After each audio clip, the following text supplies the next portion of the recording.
The psychology of मनी भाग 1. हक. कल्पना करा, दोन मित्र आहेत. दोघेही महिन्याला 1,00,000 रुपये कमावतात. 5 वर्षांनी पहिल्या मित्राकडे अजूनही बचत नाही आणि दुसऱ्या मित्राकडे लाखो रुपयांची संपत्ती तयार झाली आहे. दोघांचा पगार सारखाच होता. फरक कुठे पडला? फरक पडला पैशाबद्दलच्या विचारांमध्ये. आज आपण द सायकॉलॉजी ऑफ मनी या पुस्तकातून हेच समजून घेणार आहोत. इंट्रो. नमस्कार मित्रांनो, आपल्या चॅनेलवर तुमचं मनापासून स्वागत. आजचा व्हिडिओ प्रत्येक विद्यार्थी, नोकरी करणारी व्यक्ती, शेतकरी, व्यावसायिक आणि पैसे कमावणाऱ्या प्रत्येकासाठी खूप महत्त्वाचा आहे. कारण हे पुस्तक सांगतं, श्रीमंत होण्यासाठी जास्त पैसे कमावणं आवश्यक नाही, योग्य निर्णय घेणं आवश्यक आहे. चला सुरुवात करूया. धडा 1. पैसा हा गणिताचा नाही, तर वागण्याचा विषय आहे.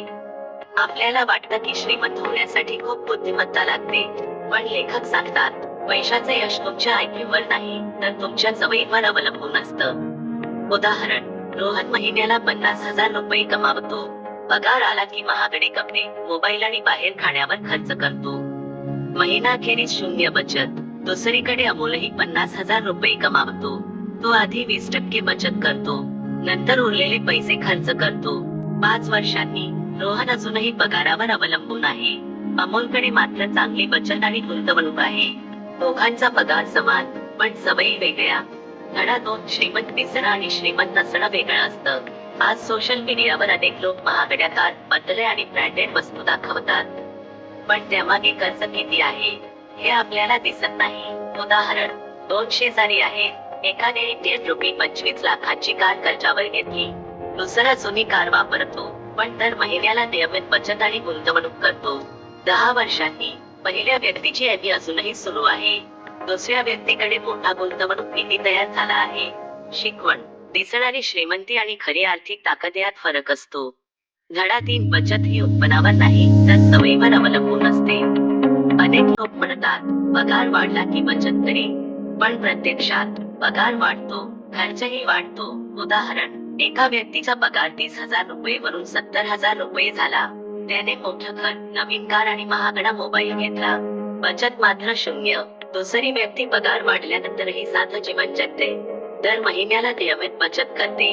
10 वर्षांनी तिची आर्थिक स्थिती अधिक मजबूत असू शकते. धडा 4. वेळ हा सर्वात मोठा मित्र आहे.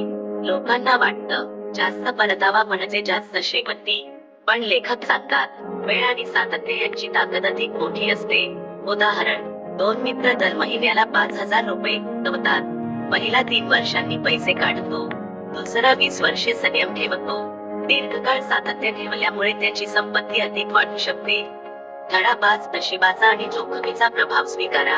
आपल्याला एखादा यशस्वी उद्योगपती दिसतो, पण त्यामागे किती अपयश आले, हे दिसत नाही. तसंच अपयशी लोकांनीही अनेकदा खूप मेहनत केलेली असते.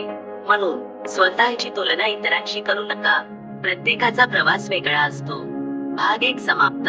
आतापर्यंत आपण शिकलो, पैसा हा वागण्याचा विषय आहे. श्रीमंत दिसणं म्हणजे श्रीमंत असणं नाही. बचत ही सवय आहे. वेळ हा सर्वात मोठा मित्र आहे. नशीब आणि जोखीम दोन्ही जीवनाचा भाग आहेत. पुढील भागात आपण या पुस्तकातील आणखी प्रभावी धडे पाहू. स्वातंत्र्य, समाधान, योग्य गुंतवणूक आणि दीर्घकालीन आर्थिक विचारसरणी. धन्यवाद.